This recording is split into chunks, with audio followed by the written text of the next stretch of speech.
아멘. 할렐루야. 여러분께서 기도해 주셔서 제가 휴가를 잘 다녀왔습니다. 지난 수요일 이렇게 잘 마치고 돌아왔는데요. 저는 휴가 때마다 평소에는 이렇게 산을 많이 보고 사니까 휴가 때는 바다를 보러 한 번씩 갑니다. 바닷가에 가면 찰싹거리는 그 파도 소리도 듣기도 좋고, 또 백사장을 한 번씩 걸으면서 저 멀리 이렇게 수평선을 바라보면 그냥 마음이 확 트이는 것 같고 너무너무 좋습니다. 이번에 이렇게 보령 쪽으로 제가 휴가를 좀 다녀왔는데, 휴가 중에 보니까 해양머드 박람회를 그곳에서 하고 있었습니다. 그래서 박람회장을 한번 들어가 보았습니다. 우리나라는 삼면이 바다로 되어 있죠. 삼면이 바다로 되어 있는데, 특별히 우리나라의 이 서해안의 갯벌은 세계 5대 갯벌 가운데 하나로 속합니다. 캐나다 그 동부 연안, 그리고 미국 조지아 연안, 북해 연안, 아마존강 유역 등과 더불어서 우리나라 서해안 이 갯벌이 세계 5개, 이 5대 갯벌에 해당된다라는 사실을 알 수 있습니다. 이 갯벌은 하루에 이렇게 2번씩 물이 나갔다 들어왔다 하는 이 그 조석 현상에 의해서 발달이 되죠. 하천을 통해서 바닷물이 이렇게 바다로 유입된 아주 조그마한 그 미립질의 토사들이 연안에 쌓여가면서 형성이 되는 게 바로 갯벌입니다. 갯벌은 바다 생태계가 시작되는 그런 그 먹이 사슬이 시작되는 생태계의 보고라고 할 수 있습니다. 그래서 갯벌에 보면 아주 다양한 생물들이 살고 있죠. 각종 조개류, 게, 그리고 낙지, 갯지렁이 이런 것들이 살고, 또 이런 것들을 먹고 사는 많은 물고기들이 살고, 그리고 또 새들이 살고 있습니다. 그래서 많은 물고기들, 새들의 서식지고 산란지이기도 하는 게 바로 갯벌이죠. 갯벌에 이렇게 대해서 박람회장을 둘러보면서 살펴보니까 이 갯벌의 기능들이 참 많이 있더라고요. 저는 별로 평소에는 잘 몰랐는데 자세히 보니까 많은 어떤 기능들을 가지고 있습니다. 먼저 이 갯벌은 많은 이 플랑크톤의 광합성 작용을 통해서 이 갯벌에서 수많은 산소를 이렇게 발생하게 한다는 겁니다. 그래서 지구상에서 가장 많은 이 산소를 갯벌에서 발생하게 하더라는 거죠. 그래서 지구 온난화를 막아주는 역할을 갯벌이 한다라고 말합니다. 또한 갯벌에 사는 수만 종의 미생물들, 그리고 갯벌의 이 진흙은 그 기름종이처럼 그 바다의 오염물질을 걸러내는 역할을 합니다. 이 오염물질을 걸러내고 흡수하고 분해하는 수질 정화 작용을 이 갯벌이 한다라는 것이죠. 그래서 갯벌을 우리 몸속에 이렇게 노폐물을 걸러주는 이 콩팥처럼 갯벌을 가리켜서 자연의 콩팥이다라고 부르기도 합니다. 이 자연의 그 오염들을 이렇게 잘 순화시켜주는 콩팥과 같은 그런 기능을 한다라는 거죠. 때문에 그동안은 인류가 갯벌을 그냥 하찮은 것으로 여겼습니다. 그래서 이것을 간척지로 만들어서 육지로 사용했죠. 그런데 최근에는 이제 갯벌의 그 생태 가치를 다시 한번 깨닫고, 또 소중함을 깨달아서 다시 이제는 막았던 간척지를 다시 갯벌로 이렇게 환원시키는 그런 작업들도 추진하고 있는 것을 볼 수 있습니다. 그만큼 이 갯벌의 가치가 중요하다라는 거죠. 여러분, 이 갯벌이 바다의 오염물질을 이렇게 걸러내고 정화하는 그 콩팥의 기능을 하는 것처럼, 우리 신앙생활이 또 우리의 신앙을 잘 이렇게 신앙의 불순물들, 노폐물들, 오염물들 이런 것들을 걸러내고 정화하는 정화 기능이 잘 작동되어야 합니다. 우리의 신앙생활에서 이 기능이 잘 작동되어야만 건강하고 또 성숙한 그런 신앙생활을 할 수 있기 때문입니다. 야곱은 베델로 올라가기 전에 가족들에게 그렇게 말하죠. 가족들, 집안 사람들, 자기와 함께한 모든 자들에게 그렇게 말합니다. 이방 신상을 버리고 너희들 자신을 정결하게 하고 너희의 의복을 바꾸어 입으라, 이렇게 명하고 있습니다. 하나님께서 명하신 베델이라는 곳에 올라가기 전에 이방 신상들 다 버리라. 너희 자신을 정결하게 하고 그리고 깨끗한 의복을 입고 나아가라, 이렇게 명하고 있는 걸 볼 수 있습니다. 또한 하나님께서는 이 아이성을 칠 때에도 여호수아에게 그렇게 명합니다. 바로 아간, 이 아간의 죄악을 먼저 축출하도록 지시하고 있는 것을 볼 수 있습니다. 뿐만 아니라 초대교회를 세워가는 그런 과정을 봐도 하나님께서는 아나니아와 이 삽비라의 거짓말을 아주 철저하게 심판하시는 그런 모습을 볼 수 있습니다. 여러분, 왜 하나님께서는 이렇게 하셨을까요? 왜 베델에 올라가면서 이방 신상들 버리고 자신들을 정결하게 하라고 했습니까? 아이성을 치기 전에 왜 아간을 축출해내고 또 거짓말을 하는 아나니아와 삽비라를 그렇게 심판하셨을까요? 이것은 이스라엘 백성들 안에 있는 죄악의 노폐물, 죄악의 불순물, 이것들을 제거하지 않고서는 하나님 앞에 온전히 나아갈 수 없다라는 사실을 가르쳐 주시기 위함이라는 것입니다. 우리 안에 있는 죄악의 노폐물, 이것들을 걸러내지 않고는, 죄악의 불순물을 제거하지 않고는 하나님 앞에 온전히 나아갈 수 없다라는 것입니다.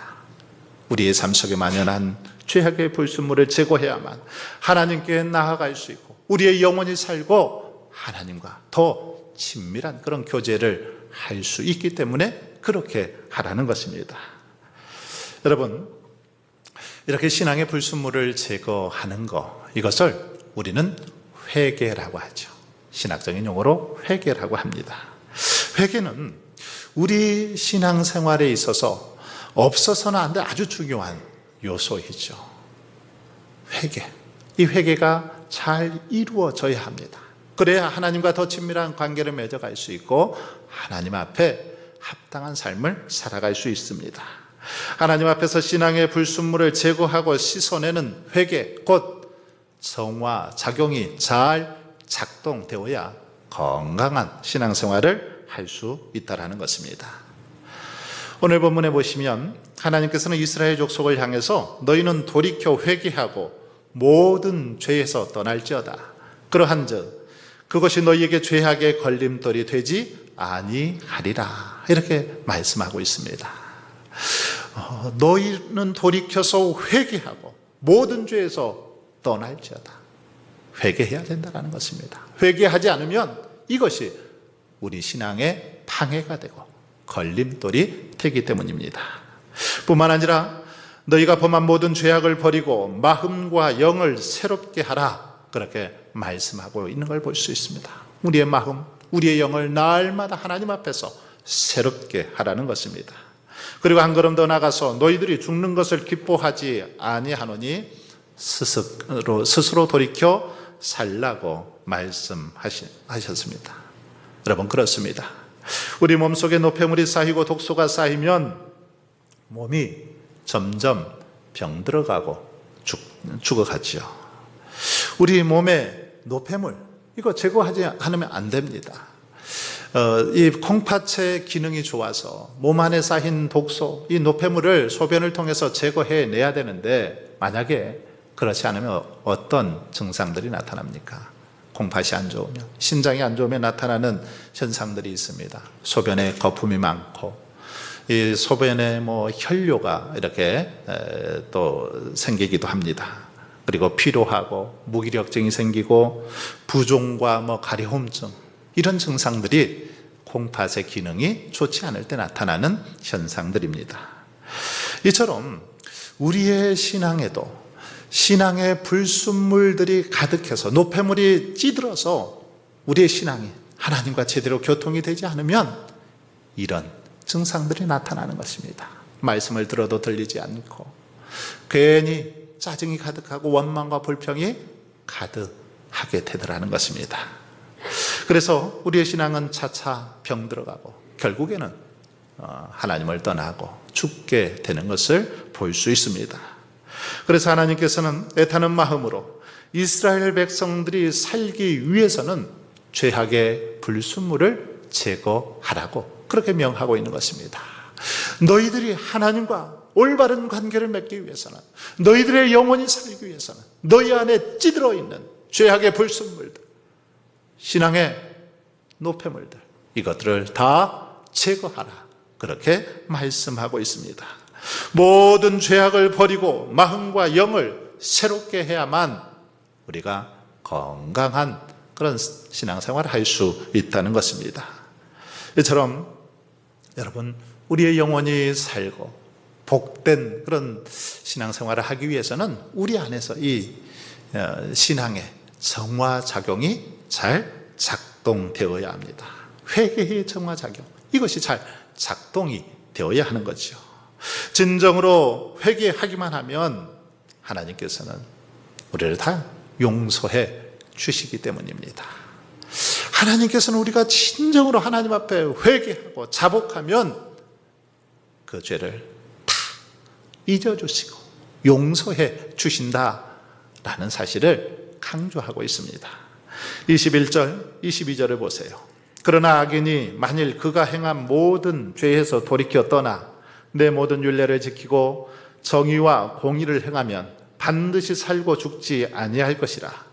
그 범죄한 것이 하나도 기억함이 되지 아니하리니 그가 행한 공의로 살리라.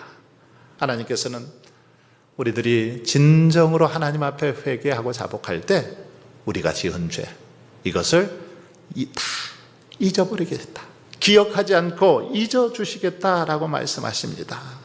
돌이켜 의를 행하고 하나님 앞에서 온전히 회개하면 죄를 다 사해 주시고 너희가 다시 살 수 있도록 그렇게 길을 열어주시겠다라고 말씀하고 있습니다. 이런 사실은 성경에 여러 곳에서 계속해서 강조하고 있는 걸 볼 수 있습니다. 에스겔 33장 16절을 보면 오늘 본문의 말씀을 그대로 여기서도 언급하고 있습니다. 그리고 이사야 1장 18절에서는 여호와께서 말씀하시되 오라 우리가 서로 변론하자. 너희의 죄가 주홍 같을지라도 눈과 같이 희어질 것이요 진홍같이 붉을지라도 양털같이 희게 되리라 말씀하고 있는 걸 볼 수 있습니다.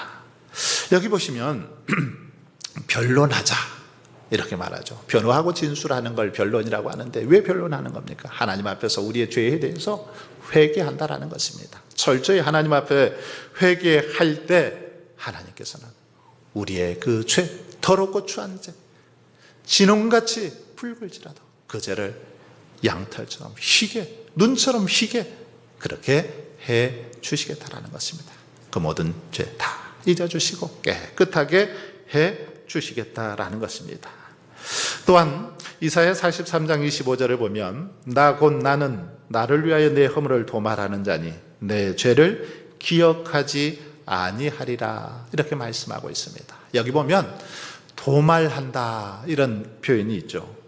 내 허물을 도말하는 자니, 우리 하나님은 어떤 분이시냐면 우리의 허물을 도말하는 자다 그렇게 말씀하고 있습니다. 도말, 이게 무슨 말입니까?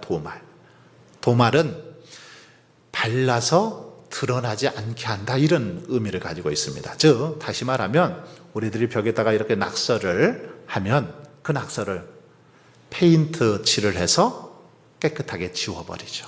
드러나지 않게 하죠. 이게 바로 도말입니다. 우리가 지은 죄가 많지만 하나님께서 우리의 죄를 다 보혈의 피로 발라버립니다.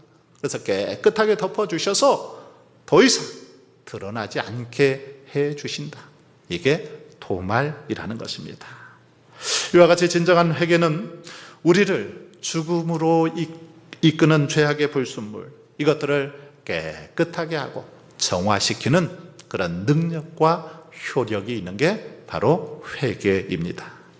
여러분, 그런데 만일 우리가 죄를 회개했을 때 하나님께서 우리를 죄를 용서만 하시고 우리의 죄를 여전히 기억하고 계신다면 어떨까요?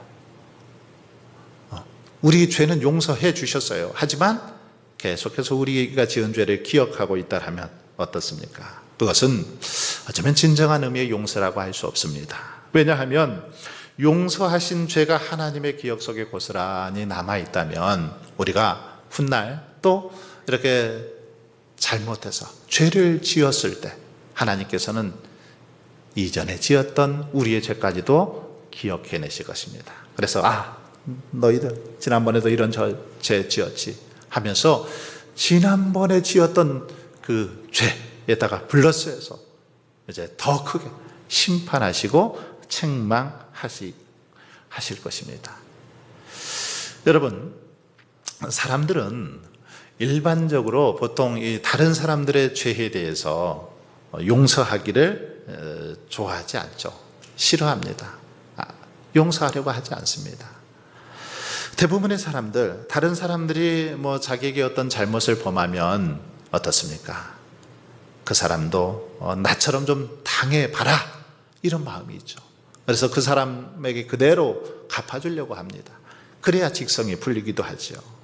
물론 믿음이 좋은 사람들 중에는 다른 사람들의 잘못에 대해서 용서해 줍니다. 하지만 죄를 용서하기는 하지만 그 죄를 완전히 잊어버리는 건 아니죠. 그렇죠? 사람들은 용서는 해주지만 그 죄를 완전히 잊어버리지는 않습니다. 그래서 그 사람이 자기에게 또다시 잘못을 했을 때는 그 전에 지었던 잘못, 죄까지도 다 들춰내서 갑절로 그렇게 갚는 것이 대부분의 사람들의 모습이죠.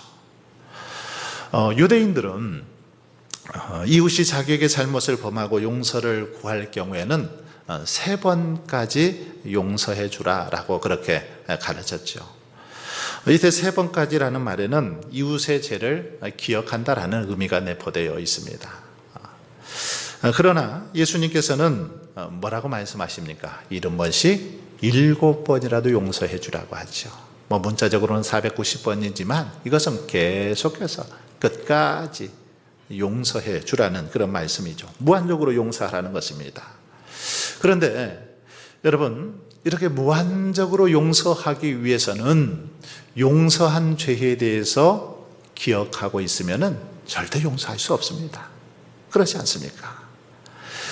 그 사람이 지은 죄를 기억하고 있으면 무한적으로 용서해 줄 수가 없습니다.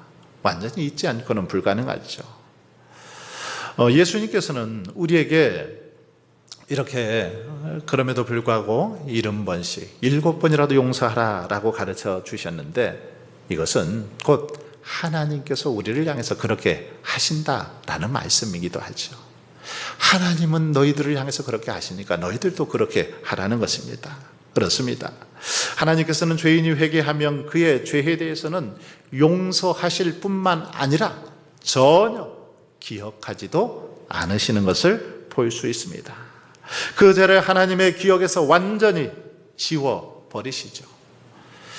그래서 우리가 또 범죄할지라도 하나님 앞에 진실한 마음으로 회개하기만 하면 또다시 용서해 주시고 또다시 새롭게 해 주시는 것을 볼 수 있습니다.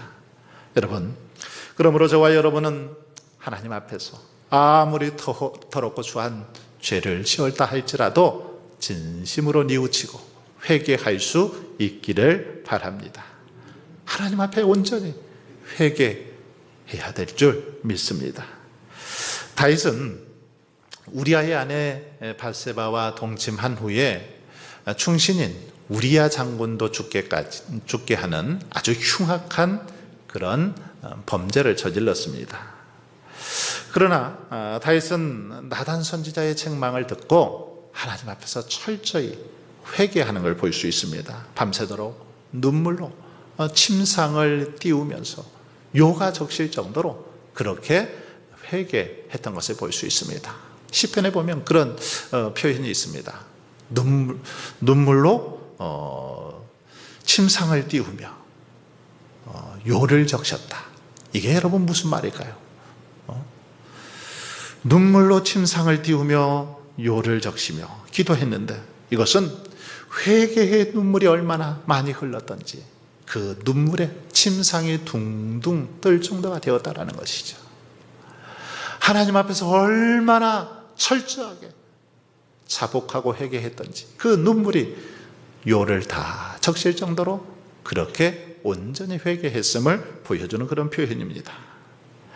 또한 다윗은 죄의 고통으로 인해서 자신의 뼈가 쑥같이 타들어가고 마음이 풀같이 시들고 말라버렸다라고 합니다. 종의 신음함으로 뼈가 쇠하여지고 진액이 다 빠져서 여름 가뭄에 마름같이 되었다라고 고백하고 있는 걸 볼 수 있습니다.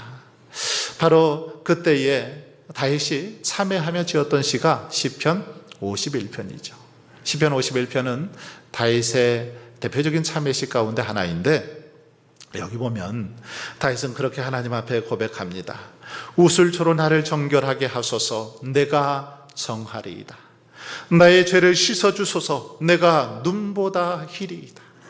하나님께서 깨끗하게 해주시며 하나님께서 씻어주시며 깨끗하게 그렇게 씻음 받을 수 있다라고 고백하고 기도하고 있는 걸 볼 수 있습니다.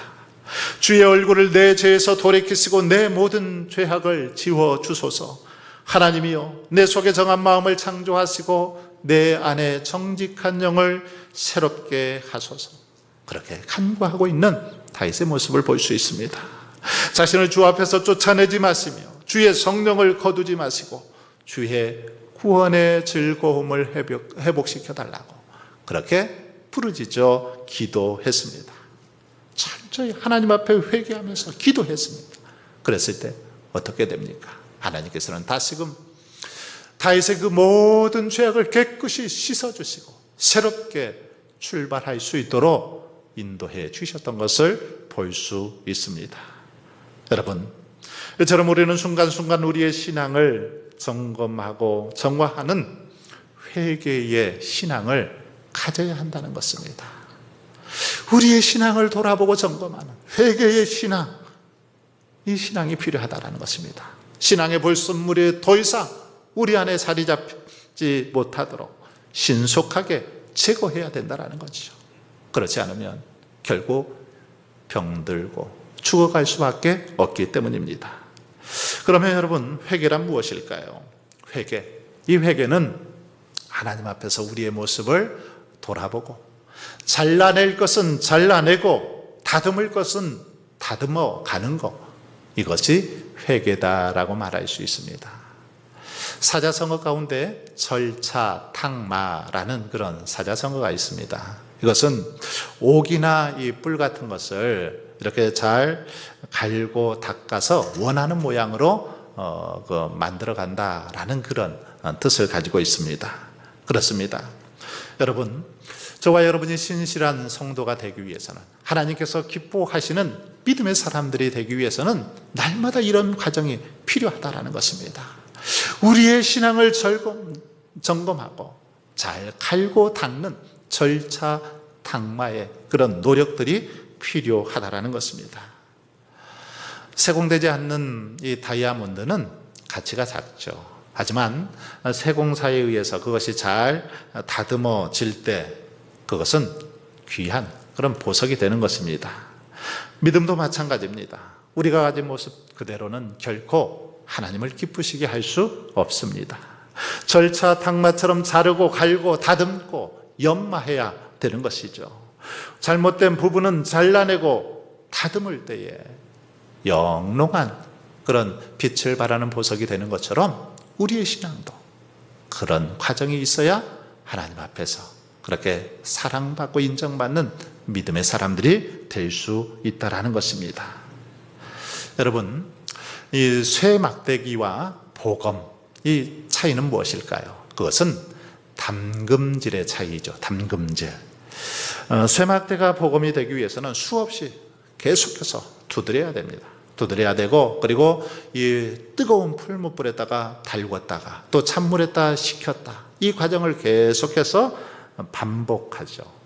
이 담금질의 과정을 계속해야만 아주 좋은 복음이 되는 것입니다. 우리들의 신앙에도 바로 이런 과정이 필요하다는 것입니다. 악한 본성이 지배하지 않도록 끊임없이 자기를 쳐서 말씀에 복종시켜야 됩니다. 음란한 생각, 시기와 질투, 탐욕, 이런 것들이 자리 잡지 못하도록 말씀으로 늘 무장해야 된다는 것입니다. 기도와 말씀을 통해서 근심과 걱정, 불평, 원망, 이런 것들이 자리 잡지 못하도록, 이런 것들이 우리의 영혼을 피폐하게 만들지 못하도록 늘 성령으로 충만한 삶을 살아가는 것이 필요하다라는 것입니다. 설교의 황태자라고 불리는 스펄전 목사님은 우리들이 하나님의 은혜를 기억하길 원한다라면 그것을 주목하고, 그것을 숙고하고, 그것을 묵상하며, 그것을 평가하고, 또 그것이 우리 마음속에 적절한 영향을 미치도록 해야 한다라고 그렇게 권면하고 있습니다. 여러분, 그렇습니다. 우리들이 하나님의 자녀로 이 땅에서 거룩한 삶, 정말 성도답게 살아가기 위해서는 날마다 하나님의 말씀을 숙고하고 묵상하고, 그 말씀을 더 가까이 하면서 그 말씀을 가지고 우리 자신을 돌아보고 점검하는 그런 노력들이 필요하다는 것입니다. 끊임없는 연단의 과정을 통해서 신앙을 방해하고 무너뜨리는 불순물들, 이것들을 제거해야 한다는 거죠. 그래야만 순금처럼 단련되어지고 아름다운 신앙생활을 할 수 있는 것입니다. 여러분, 금 좋아하시죠? 이 금은 불순물의 함량에 따라서 등급이 매겨지죠. 이 등급을 매길 때 보통 금을 이야기할 때 K라는 말을 쓰죠. 이 캐럿의 약자인데 보통 금의 순도에 따라서 14K, 18K, 24K 이렇게 나누지요. 이 함량의 그 퍼센트를 따져보면 24K는 금의 함량이 99.999%입니다. 이걸 순금이라고 하죠. 18K는 75%, 그리고 14K는 58.5%의 함량으로 그렇게 이루어져 있는 것을 볼 수 있습니다. 순금 24K, 이 24K는 불순물이 거의 없는 99.99%로 그렇게 이루어져 있는데, 이런 순금, 여러분, 그냥 만들어지지 않습니다. 그냥 만들어지지 않습니다. 금의 이 순도를 높이기 위해서는 어떻게 해야 될까요? 풀무불에 그것을 넣어서 계속해서 이 재련의 과정을 반복해야 됩니다. 재련하고 또 재련하고, 불순물은 제거하고 순수한 그 금만 이렇게 남을 수 있도록 계속해서 재련의 과정을 거치는 것입니다. 동방의 의인이라고 불리던 욥은 하루아침에 자신의 그 자녀들이 다 죽고 맙니다. 뿐만 아니라 자신이 가졌던 그 모든 재산 하루아침에 풍비박산이 나죠. 그리고 설상가상으로 병도 듭니다. 건강도 잃어버리죠. 그런데 이때 가까이 있었던, 가장 곁에서 위로해주고 격려해 줘야 할 아내는 오히려 이런 욥을 향해서 저주를 퍼부어대고 떠나버립니다. 친구들도 찾아왔는데 위로하기보다는 오히려 욥, 네가 죄를 지었기 때문에 이런 벌을 당하는 거다 하고 책망을 하게 되죠. 하지만 욥은 그런 상황 속에서도 결코 신앙을 저버리지 않습니다. 오히려 믿음을 아주 굳게 지키죠. 그는 그렇게 고백합니다. 내가 가는 길을 오직 그가 아시나니 그가 나를 단련하신 후에는 내가 순금같이 되어 나오리라. 하나님께서 단련하신 후에는 내가 순금같이 되어서 나오리라. 그러면서 결코 하나님을 원망하거나 불평하지 않고 자신의 신앙을 굳게 지키고 있는 걸 볼 수 있습니다. 오히려 욥은 이런 상황 속에서도 그렇게 고백합니다. 주신 이도 여호와시오, 거두신 이도 여호와시오니 여호와의 이름이 찬송을 받으실지니이다. 그렇게 하나님을 찬송합니다. 뿐만 아니라 하나님께서 내게 작정하신 것을 반드시 이루실 것이라 라는 순금 같은 믿음을 가지고 마침내 그는 모든 그 시험과 어려움을 극복해내는 것을 볼 수 있습니다. 그래서 마침내는 하나님 앞에 갑절의 축복을 받고 있는 것을 알 수 있습니다. 사랑하는 성도 여러분, 오늘 본문 23절에 보시면 하나님께서 가장 기뻐하시는 것이 무엇인가를 우리에게 보여주고 있습니다. 무엇이라고 말합니까? 그것은 죄인들이 회개하고 돌아오는 것이다 라고 그렇게 말씀하고 있습니다. 죄인들이 회개하고 하나님께로 돌아올 때 우리 하나님께서는 가장 기뻐하고 즐거워하신다라는 것입니다. 그렇습니다. 죄악으로 죽어가는 우리들이 하나님께로 돌아서는 것, 이것을 가장 기뻐하십니다. 하나님께서는 우리들의 죄악으로 인해서 죽는 것 결코 원하지 않습니다. 우리들이 잘못을 깨닫고 죄악의 불순물을 제거하고 하나님 앞에 온전히 돌아서는 것, 이것을 간절히 바라고 원하고 계시는 걸 볼 수 있습니다. 여러분, 그러므로 저와 여러분은 늘 우리의 신앙을 점검하고 돌아보아서 정말 하나님 앞에 바른 믿음의 모습으로 설 수 있기를 바랍니다. 날마다 말씀과 기도를 통해서 우리의 신앙을 점검할 수 있기를 바랍니다. 이 시간 한번 조용히 돌아보십시오. 내 삶에 하나님과의 관계를 막아버리고 하나님께로 나아가는데 방해가 되는 신앙의 불순물, 신앙의 노폐물, 이런 것들이 무엇입니까? 그것이 무엇입니까? 그것들을 이 시간 예수 그리스도의 능력을 힘입어서, 보혈의 피를 힘입어서 깨끗이 제거할 수 있기를 바랍니다. 그래서 더욱 순수하고 아름다운 신앙, 순금 같은 신앙을 통해서 늘 하나님께 영광 돌리며 살아갈 수 있기를 주님의 이름으로 축원합니다.